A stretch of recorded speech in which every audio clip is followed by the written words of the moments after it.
So this post AI കാലഘട്ടത്തിൽ what should be our difference and what should be our dominance?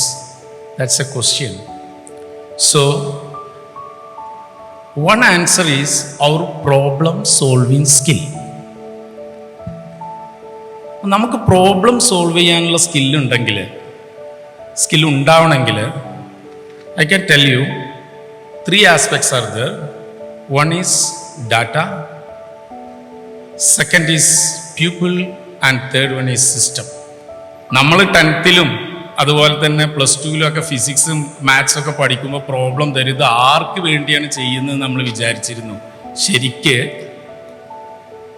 ഈ എല്ലാ തിയറീസും എല്ലാ പ്രോബ്ലംസും നമ്മളെ ബ്രെയിനിനെ പ്രാക്ടീസ് ചെയ്യിപ്പിക്കുകയായിരുന്നു പ്രോബ്ലം സോൾവ് ചെയ്യാൻ വേണ്ടിയിട്ട്. പ്രോബ്ലം സോൾവിങ് വേണമെങ്കിൽ ഡാറ്റയിൽ നമ്മൾ കെയർ ചെയ്യണം. രണ്ടാമത് പ്യൂപ്പിളിൽ കെയർ ചെയ്യണം. പ്യൂപ്പിളിൻ്റെ കെയറിങ്ങിനെ കുറിച്ച് ഒരു 2 കാര്യം പറയാം. പ്യൂപ്പിൾ എന്ന് പറയുമ്പോഴത്തേക്ക് നമ്മൾ മനസ്സിലാക്കേണ്ടത് നമ്മൾക്കൊരു ഡിസിപ്ലിൻ നമ്മൾ ഉണ്ടാക്കിയെടുത്താൽ മാത്രമേ നമുക്ക് ബാക്കിയുള്ള ആളുകളുമായിട്ട് ഇൻട്രാക്ട് ചെയ്യാൻ പറ്റുള്ളൂ. അപ്പോൾ ഏതൊരു സക്സസിൻ്റെയും പുറകിൽ ലീഡർഷിപ്പ് സ്കിൽ എന്ന് പറഞ്ഞ പീപ്പിൾ മാനേജ്മെൻ്റ് ആണ്. Last one is I am talking about system. അപ്പോൾ ഈ സിസ്റ്റം എന്ന് പറയുന്നത് മാക്സിമം വേസ്റ്റേജ് കുറയ്ക്കുന്ന, നിങ്ങൾക്ക് ഞാനൊരു ബുക്ക് സജസ്റ്റ് ചെയ്യാം. If you are interested you can read that book and you can hear the YouTube videos about this book and this concept, that is traction. Traction എന്നാണ് ആ ബുക്കിൻ്റെ പേര്.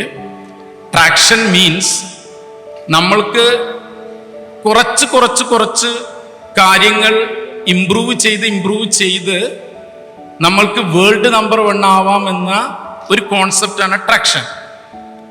So discipline is most important in our individual life and organisation life. So I am concluding with 3 concepts.